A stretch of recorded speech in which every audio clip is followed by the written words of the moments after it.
So we're in Clovis, California. We're out here to take a look at the garbage disposal, and just taking a quick peek underneath there, we noticed right away, you can see there's the reset button, the little red button back there. You got a big bead of water just sitting off of that. And then back in the back, let me see if I can get you a better picture. Right, so there's the reset button sitting right there.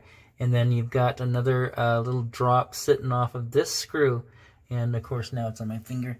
So you can see that guy? Yeah. Maybe you can't. Anyways, so 3 points of connection there. They got the little button. You got the, I don't know what else is popped through. There's a little plastic clip, which is sitting right here. So there's water right there, and you can see that. And then, of course, water sitting on this screw, just rolled down there. And so what happens, things just get cracked on the inside. It wears out, and then it bleeds through.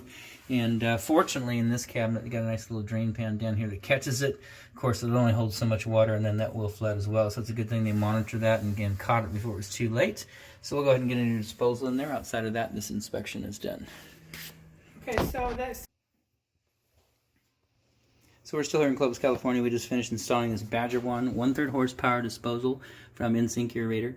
And it's the same thing as installed. We pick this up at a local hardware store. And then, of course, a new line cord coming out of the bottom. We installed that. It's plugged back in. And that's what they sound like running.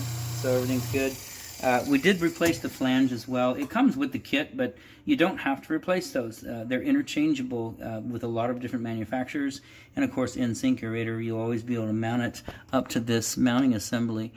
So you just honestly just drop this down, pull the disposal out, put a new one in, tighten it up, and you're done. But we like to put the new flange in. That way we got new putty in there. Everything's tightened up. The flange not moving around, and we don't have to come back and try and explain to the homeowner why we didn't replace one piece and now it's caused damage somewhere else. So that's installed. That's good. Line cord's in. It's plugged in. We ran that. We got a lot of water run down it, so there's no leaking.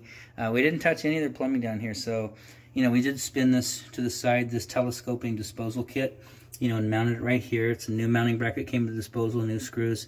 This is existing to the home. This is existing to the home. Same thing that we use, down to a Schedule 40 P-trap. So none of that's ours. Shut-off valves on ours, water lines, faucet, nothing. Everything looks good in there. We looked up at the faucet. No leaks, no runs, no errors on that.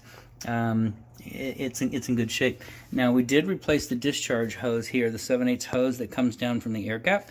Reason being, they were saying they were getting some discharge out of the air gap up into the sink, and so we did put new hose in right here. It's such a long stretch, it's hard to get it up, you know, where it needs to be up higher. What it does when you start pulling this around, it begins to pull the air gap, and I'm going to take a picture there for privacy purposes, but that air gap right there begins to push it around and doesn't seal correctly. So, but it's a brand new hose, so that's clean.